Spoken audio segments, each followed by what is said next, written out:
Salve, camaradas! Tudo bem? O tema do vídeo de hoje é um presidente negro? Dilemas da representatividade.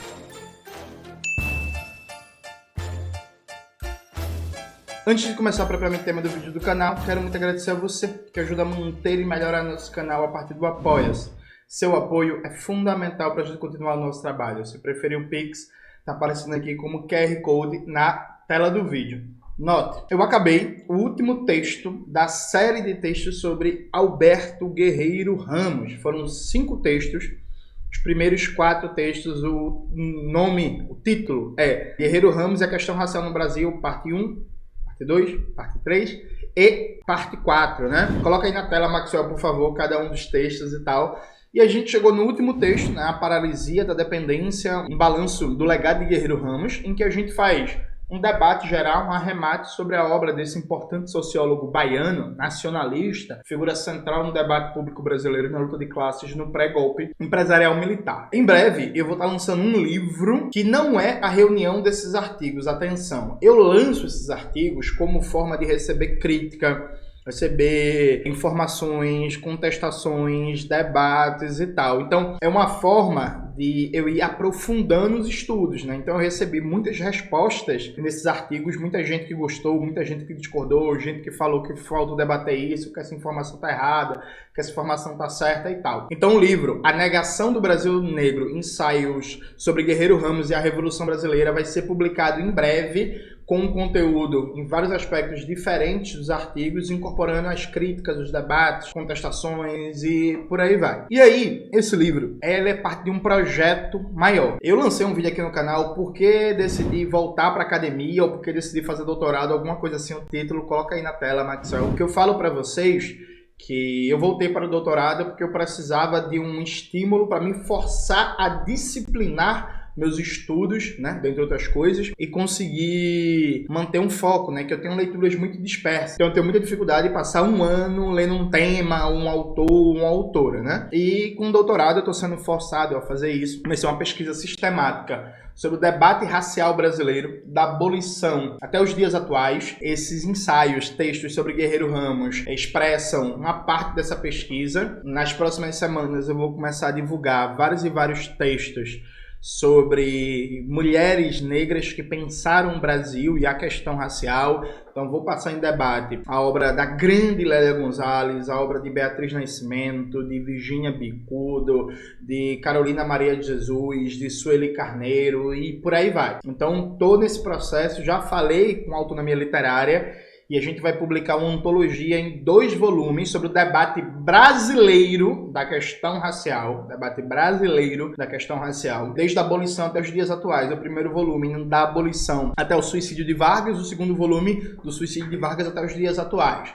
Eu estou convencido que é fundamental nas lutas pela Revolução Brasileira que a gente consiga consolidar a hegemonia de uma interpretação marxista e crítica da questão racial. Uma interpretação marxista que combata o neoliberalismo, o pós-modernismo e o reacionarismo no movimento negro, mas ao mesmo tempo enfrente com toda a dureza necessária os marxistas eurocêntricos e descolados da realidade brasileira, que resumem a questão racial e a luta contra as opressões de maneira geral a uma questão identitária. Para mim, essa é uma agenda fundamental nos combates, nas pelejas teóricas, políticas e culturais pela Revolução Brasileira. Então esse projeto teórico que eu venho cultivando, ele é parte, minha contribuição, né, para a gente pensar a formação social brasileira, pensar a questão nacional e pensar a questão negra, desde uma perspectiva da Revolução Brasileira e que enfrenta ao mesmo tempo os equívocos do marxismo brasileiro, porque no debate sobre a questão racial os equívocos são vários, que consiga, além disso, né, enfrentar o liberalismo, o pós-modernismo, o reacionarismo,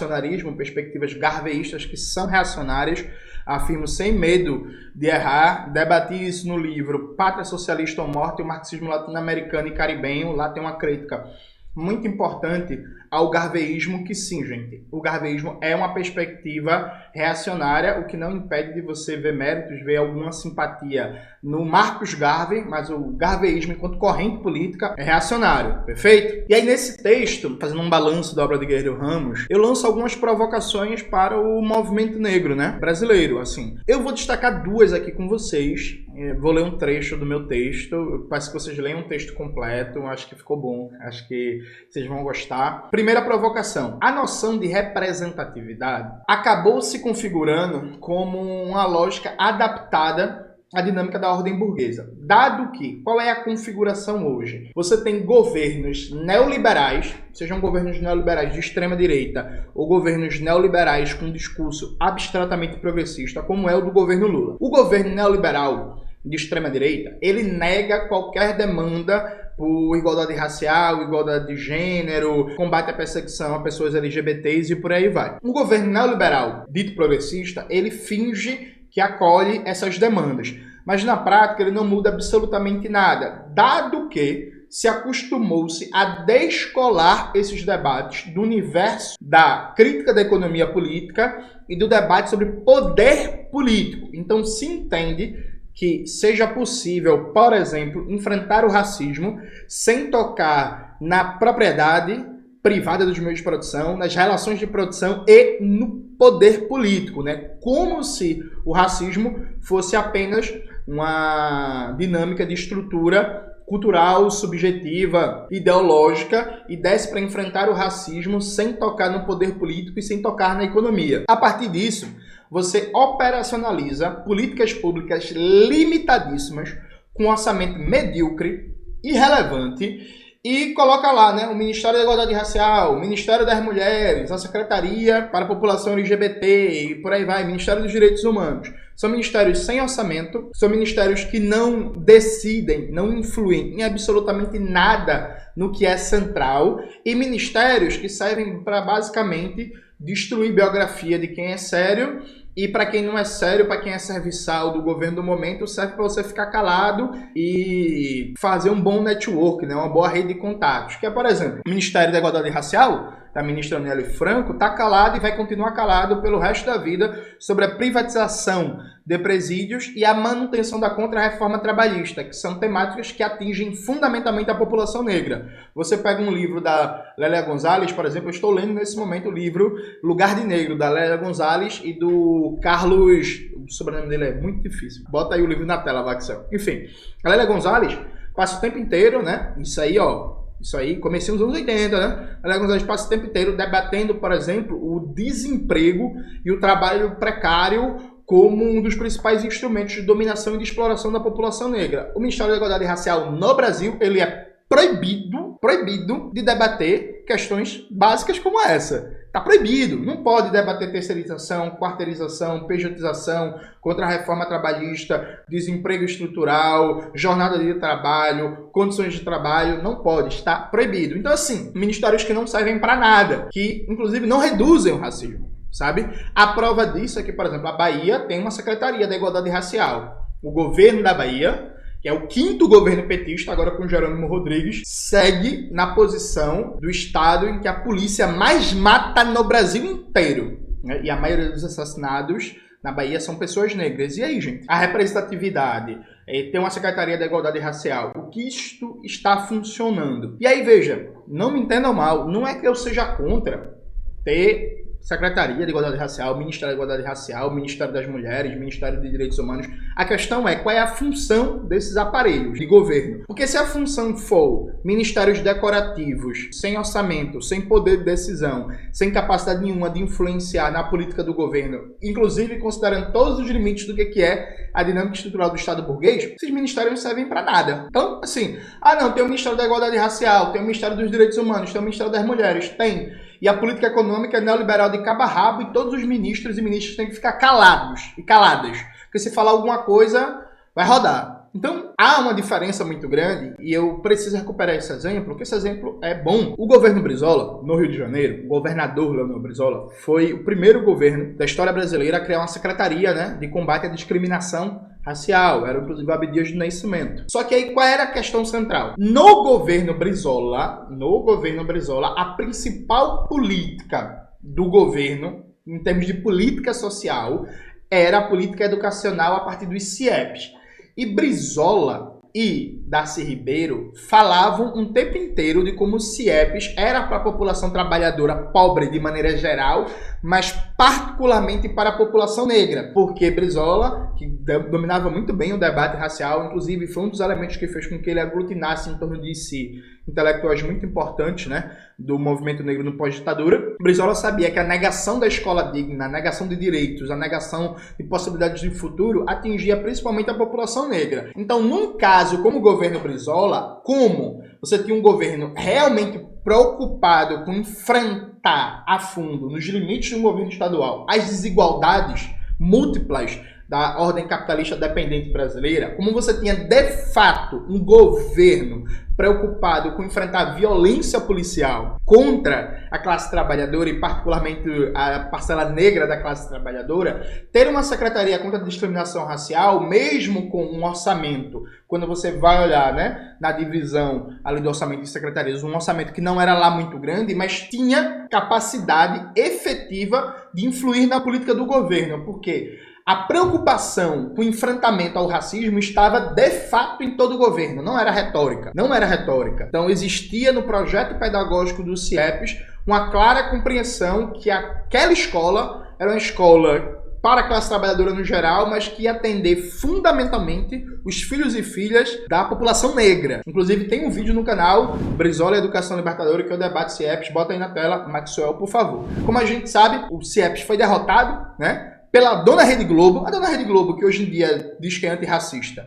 A Dona Rede Globo fez uma campanha violenta contra o Brizola para destruir o CIEPs e para destruir a política de segurança pública do governo Brizola, que tentou reduzir a violência policial nas favelas. Então a Rede Globo, ela destrói uma política pública que tinha real compromisso com a luta antirracista e depois fica promovendo um antirracismo neoliberal, entenderam? Falando de representatividade e não sei o que, pretos no topo. Essa é a Rede Globo na história brasileira. Então, o exemplo do Brizola é um exemplo diferente. Esse exemplo não existe mais. Então, o que a gente tem são ministérios irrelevantes, sem orçamentos e que não muda absolutamente nada na vida da população negra. Percebe? Não muda absolutamente nada. Então você pergunta, eu moro num bairro operário aqui de Recife, né? Eu evito falar o nome do bairro, enfim, por questão de segurança. Moro num bairro operário aqui de Recife, que como todo bairro operário, ou trabalhador, né?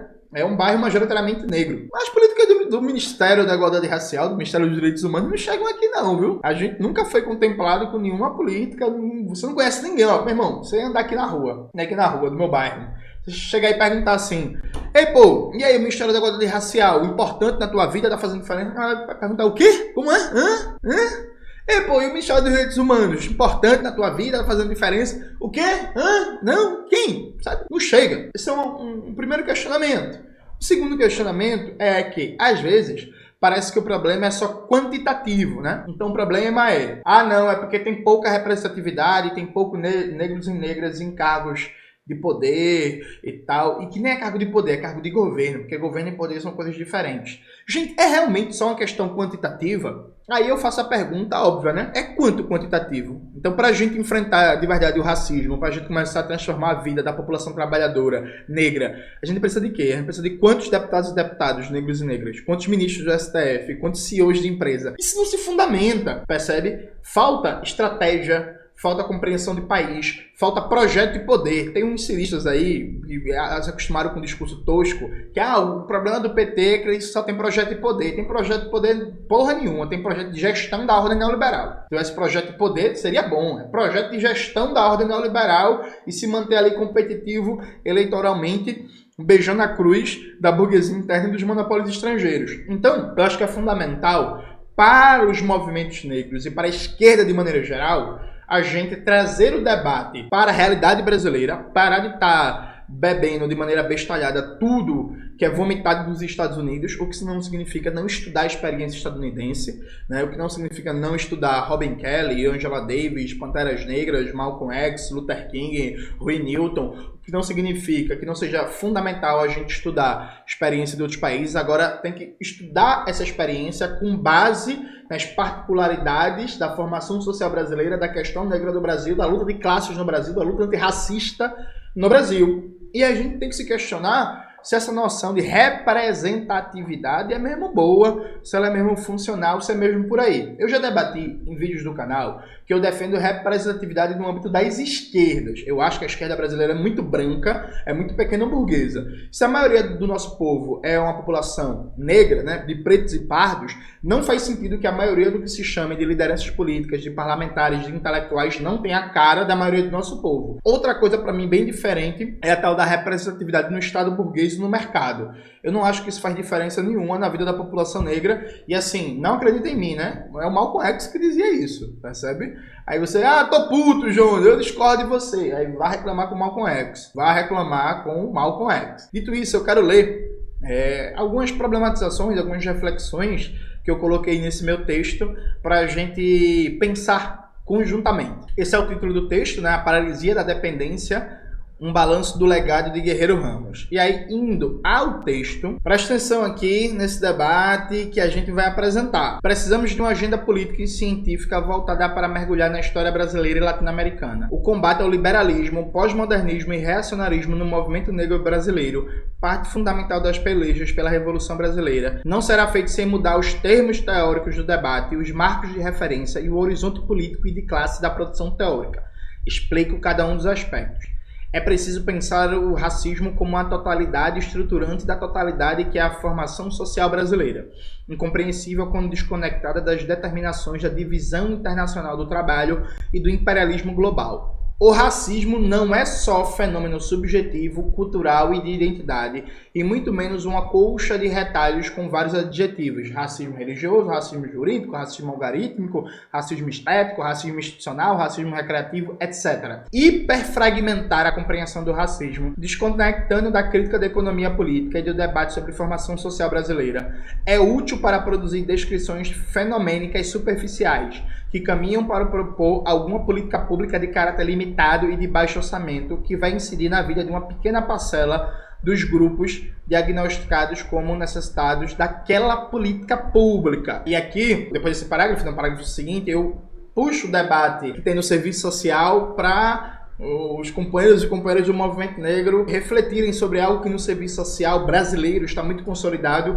uma reflexão importante, né? No acúmulo teórico do serviço social brasileiro, é conhecida a reflexão de que as contradições da ordem capitalista foram transformadas em questão social e abordadas de forma fragmentada para torná-las operativas nos marcos do Estado burguês e fundamentar políticas sociais que tratam das suas expressões.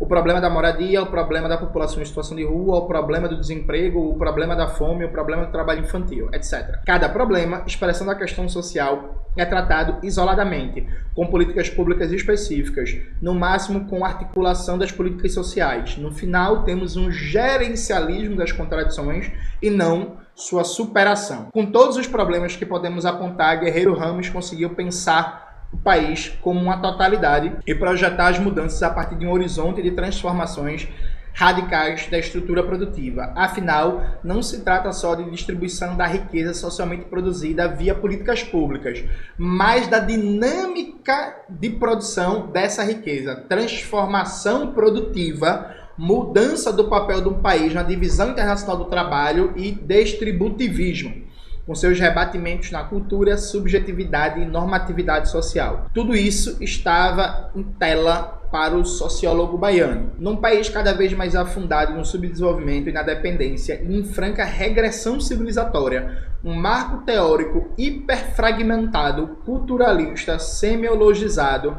Para quem não sabe o que significa essa palavra, gente, semiologizado significa reduzir tudo à linguagem, tudo a discurso, como se não existissem realidades objetivas e a construção do próprio mundo dos seres humanos fosse só um discurso, fosse só uma construção discursiva semiológica, né? É basicamente isso. Mas voltando. E institucionalista de ler a realidade pode ser útil para disputar minguados nichos do orçamento público.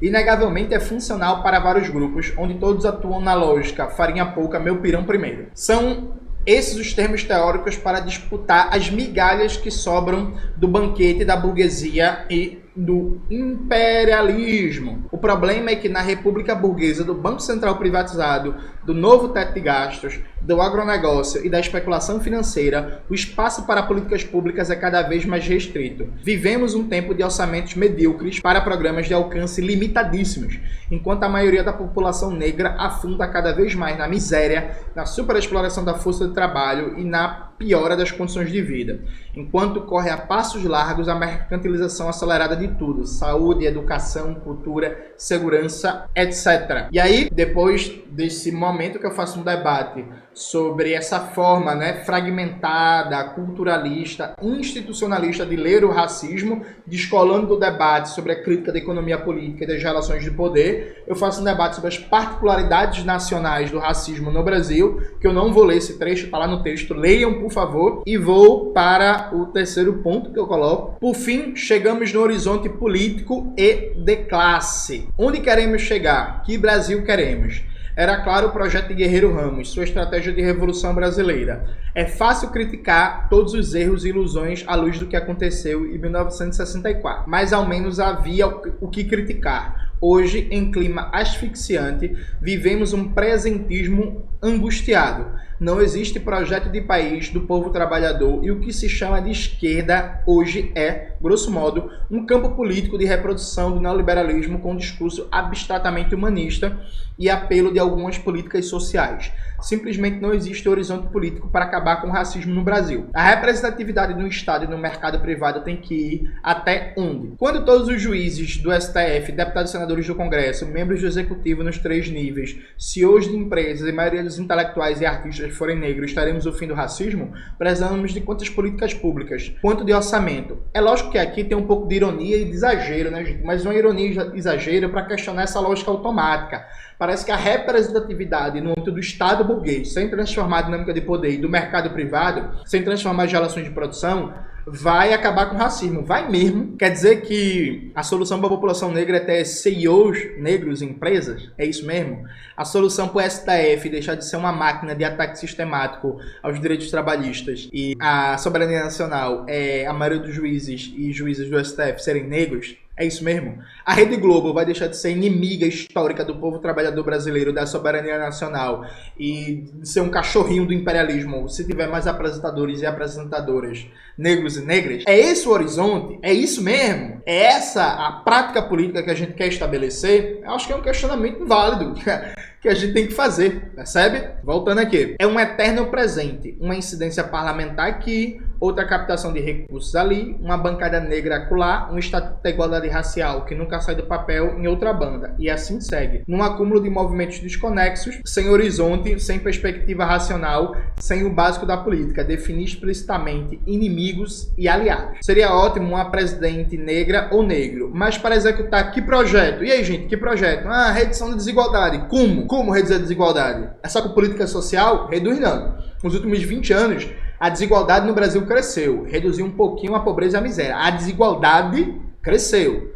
Que projeto, sabe, gente? Vamos lá. Apoiando-se em que bases sociais? Lutando contra quem? Quem é o adversário? Que setores, que classes, que frações de classe se beneficiam do racismo no Brasil? Para construir qual Brasil? Qual é o horizonte? Onde é que a gente quer chegar? O que é que a gente quer ser? Indo além. Basta só mudar a composição étnico-racial dos membros da alta burocracia do Estado burguês? É suficiente mais negros e negras em espaços de decisão? Como estão configurados esses espaços de decisão? É uma tarefa bastante difícil achar uma estratégia política e um projeto de país no âmbito do movimento negro e das esquerdas no geral, seja para concordar ou discordar. Então veja, eu trago esses questionamentos, Isso vai estar de maneira mais aprofundada no livro, para a gente fazer um debate de reconstrução da esquerda brasileira. A gente diz que a esquerda brasileira morreu, é toda a esquerda brasileira. E hoje, o movimento negro no Brasil, ele é incapaz de apresentar qualquer projeto de país.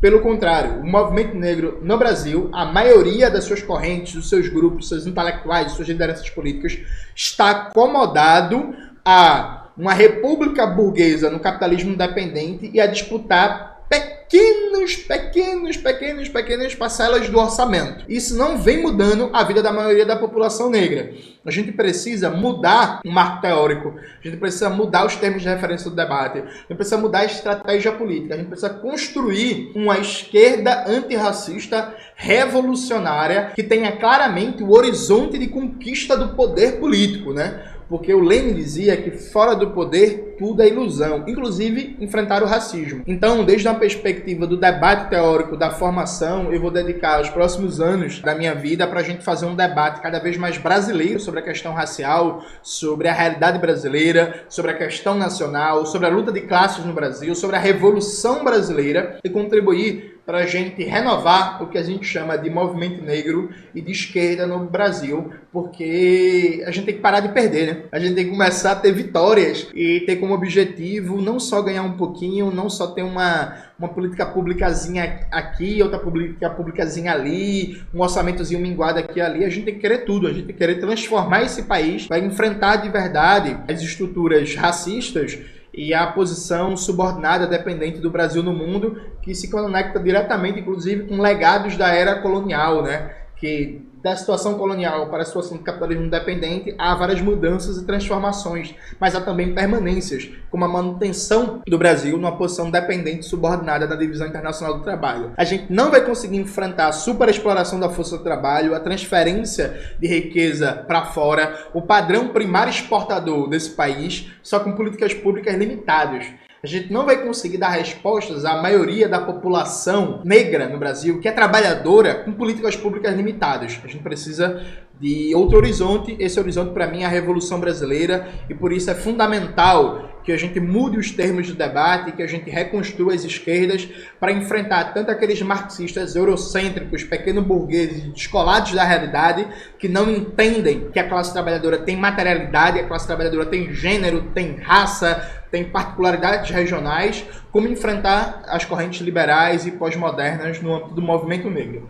É muita gente para enfrentar, né? Vai dar muito trabalho, mas é o bom combate, né? É o combate necessário. E se a gente vencer esse combate, a gente vai estar bem perto da Revolução Brasileira e de começar, de verdade, a transformar esse país. É isso, galera. Espero que vocês tenham gostado do vídeo de hoje do canal. Não se esqueça de se inscrever no canal, ativar o sininho, curtir esse vídeo, compartilhar, tudo isso que vocês já sabem. Um beijo e até a próxima.